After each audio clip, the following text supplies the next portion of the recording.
భద్రాచలం పట్టణంలోని bus stand in gate వద్ద వేంచేసి ఉన్న శ్రీ కనకదుర్గ అమ్మవారి ఆలయంలో శుక్రవారం ఆషాఢం మాసం సందర్భంగా భక్తులు భక్తిశ్రద్ధలతో అమ్మవారికి ప్రత్యేక పూజలు నిర్వహించారు. భక్తులు అధిక సంఖ్యలో పాల్గొని తీర్థ ప్రసాదాల స్వీకరించారు.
భద్రాచల పట్టణంలో ఆర్టీసీ బస్ స్టాండ్ దగ్గర వేచేస్తున్న శ్రీ దుర్గామల్లేశ్వర స్వామివారి దేవస్థానంలో ఈరోజు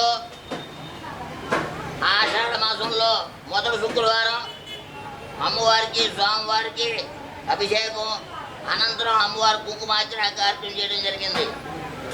అలాగే ప్రతి సంవత్సరం కూడా ఈ యొక్క అమ్మవారి దేవాలయంలో ఆషాఢ మాసంలో అమ్మవారికి చీర శారీ ఎవరిని వదులుకున్న వాళ్ళు ఎవరుంటే ఇచ్చుకోవచ్చు.